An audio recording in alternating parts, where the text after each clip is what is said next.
What's up guys, Not2_ here, bringing you a list of my personal top 10 least favorite Pokemon.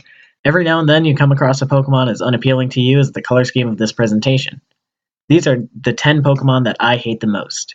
Before I start, I want to say that these are all opinions. If one of your favorite Pokemon is on the list, I'm sorry, but I personally happen to hate it. With that out of the way, let's get going. Number 10. Starting off this list is Bouffalant, a Pokemon that always rubbed me the wrong way. I always hate it when a Pokemon has attributes that it clearly received from the human world, and you would never find in nature, and Bouffalant is full of these. For example, are those earrings on its horns? Is that a bouffant? For those of you who don't know, that's a hairstyle that looks like this. Why did this have to be a Pokemon? Just, why? Number 9. Next on this list isn't an individual Pokemon, but a specific group. Baby Pokemon have always annoyed me. Sure, they look cute, but their stats are terrible and they hardly ever learn good moves. They're just obstacles to getting some really cool Pokemon like Electabuzz, Magmar, and Lucario. Think of it like this. Babies are cute, right? Everyone loves these adorable tiny people. But do we really need them in a game centered around turn-based battles? Babies can't fight in battles. They barely survive without constant attention from adults. This translates directly to the Pokemon world, where the only way to train up a baby Pokemon is to give it an XP share or switch train it with something actually good. Once again, baby Pokemon are totally useless in battle and really shouldn't exist in the Pokemon world. Number 8. Okay, this one requires some explaining. Whenever I play a Hoenn or Kalos game, I find these little bastards in the wild all the time early on in the game, when the levels are in the early to mid-teens usually. And whenever this happens, a Volbeat is bound to use these 3 moves. It's got a despicable combination of Double Team and Confuse Ray, making you more likely to heat yourself than this horrible bug. If you do manage to get a hit off somehow, it can use Moonlight to restore half of its HP, and you're back to square one. Unless you have a high-level Pokemon on your team to OHKO a Volbeat, they cause major trouble, and I dread it every time I fight one. Number 7. Like Volbeat, Watchout has a backstory to my hatred for it. I mentioned in my last top 10 that Black was my first Pokemon game, and I really enjoyed it, but Lenore's Watchog was the first Pokemon to truly piss me off and get in my way. This thing has Leer to lower your defense, Hypnosis to put you to sleep, Crunch to do some pretty serious damage, and worst of all, Retaliate. I still have nightmares about my Pignite using Arm Thrust in vain against Lenore's Watchog, only to be one-hit KO'd by Retaliate time and time again. I must have lost to Lenore 10 times before finally getting high enough levels to beat her, and she isn't a particularly tough leader in my more recent and experienced run-throughs, but these original experiences with her were enough for me to hate Watchog with a burning passion to this day. Number 6. Miltank is pretty infamous due to Whitney, the ridiculously annoying and even more ridiculously tough Johto gym leader. Her level 19 Miltank is known for its horrifying stomp and rollout attacks, with Milk Drink and Attract in there just to be annoying. Before fighting this thing, I always take the precautions of leveling all of my Pokemon to level 20 and trading for the Machop that the game gives you in Goldenrod City, because on some level, they knew that including this Miltank was wrong of them, and they want to give you a second chance. I did both of these things in my Soul Silver Nuzlocke, and, well, we all know how that went down. In short, Whitney's Miltank is a complete monster, and I'll never forgive it for what it did to Muscles on that day. Number 5. Remember what I said about Bouffalant? How I don't like it when Pokemon have blatantly human accessories? Well, Jinkx is covered in these from head to toe. For starters, are those hair extensions? Gloves? A dress? And worst of all, boob rings? This thing is just a mess of disorganized nonsense, and is the farthest Pokemon imaginable from a wild animal. On top of this, Jinkx's skin color had to be changed from black to purple after Westerners thought it was a representation of blackface.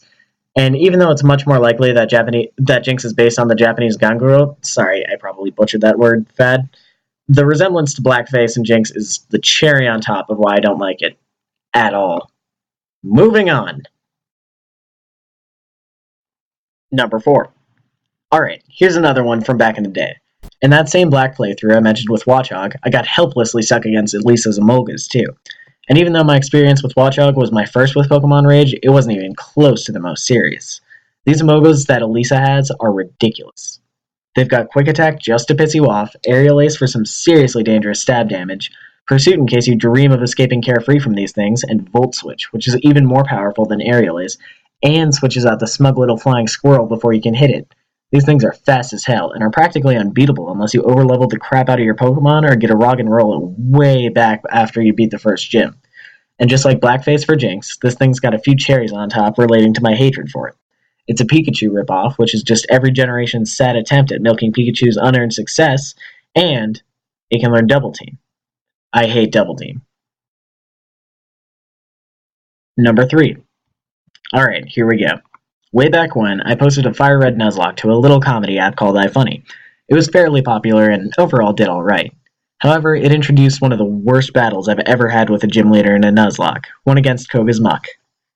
This pile of scum has a moveset to match, with an Acid Armor minimized combo to max out its defense and evasion, making the rare event of you hitting it almost irrelevant if you aren't using a special attack. While you're dealing with that bullcrap, this thing can toxic you as well, giving you exponentially worse poison damage as you try to deal damage to it. Its fourth move, Acid, really isn't that bad, but any damaging move on top of this set is going to seem ridiculously overpowered. Mucks can be even worse than Koga's, though, when they learn things like Sledge Bomb, Sledge Wave, and Gunk Shot to become masters of defense, evasion, poison, and damage. It brings out all the most annoying attributes a poison type could have. Back to the Nuzlocke I mentioned, I still remember sending out my poor Electrode since it had Shockwave to counter this thing's madness, and it being slowly murdered with toxic damage and acid no matter how much I tried and healed. It was one of the most frustrating battles I've ever had, Whitney's gym battle and my Soul Silver Nuzlocke included, and fuel for the fire of why I hate Muck. Number 2. Let's get one thing straight. This coward right here is a mere black blob hiding behind a giant blue dopey body just there to be a punching bag and reflect damage. The worst part of Wobbuffet's dumb gimmick is that it actually works in battle really well. In its miserable life, Wobbuffet learns only 4 moves, if you don't use Why Not. These are all scumbag moves, with Safeguard to prevent you from just using Toxic on this thing to have a prayer of killing it, to counter and Mirror Coat to deal back twice the damage it took, whether it's physical or special. Finally, this stupid excuse for a battler has Destiny Bond, which kills you if you faint it. It's the bane of a Nuzlocker's existence, with its entire moveset focused on cheap tactics to take what you've worked so hard for, what you've cherished and loved, your pride and joy, your Pokemon, and just line them up and take them down one by one. The wide eyes of this monster just stare on as it commits countless murders, and the decoy body it has just keeps blindly saluting to its overlord, with no remorse for the crimes it commits. Wobbuffet is a psychopath, and its blue counterpart is a sociopath, and I will look down upon it with disgust until the day I die. Okay, I need to take a deep breath before this next and final rant begins. Okay, I'm ready. Number 1. So right off the bat, I want to say that Pikachu itself isn't a bad Pokemon.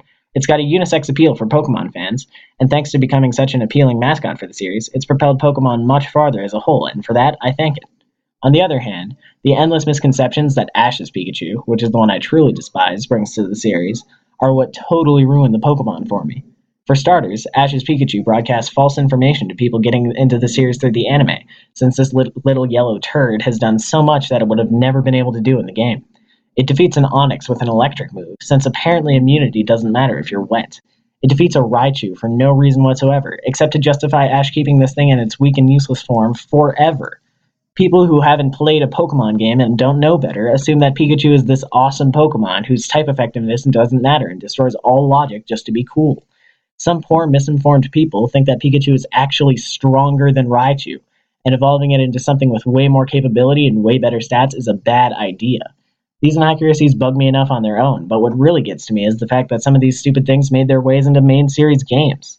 Pokemon Yellow forces you to choose a Pikachu as a starter, just like Ash did, have it follow you around, just like Ash's did, says its own name, which is like an elephant saying elephant whenever it makes a noise, and won't evolve, just like Ash's. You can't release this thing, and the game forces you to use it and emulate one of the most incompetent trainers of all time.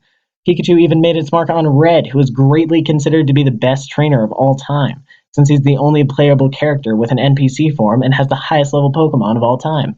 On Red's team, for some reason, is a Pikachu. Why? Why in Arceus's name would the strongest trainer in the world use an unevolved Pokemon? Ever! Ash is based on Red, and yet somehow Red's team becomes based on Ash's. Finally, Pikachu's cry in Gen 6 is now actually saying its own name. which once again is like a wild elephant greeting you with a friendly smile, tipping its hat and exclaiming, Ella elephant! Fat Ella Ella! It's childish and completely ridiculous, and is the essence of why this little destroyer of worlds is and always will be my least favorite Pokemon. Thank you guys so much for watching. You should subscribe if you haven't already for some great things like that this channel has in store. I'll be doing these top 10 videos every month, and I've got a Pokemon Diamond Randomizer Nuzlocke playthrough that I upload 4 episodes every week. If I could get my 10th subscriber from a top 10 video, that'd be great. So if any of you unsubscribed viewers are still here, you've been marketed towards. Thanks again for watching, and I'll see you in my next video.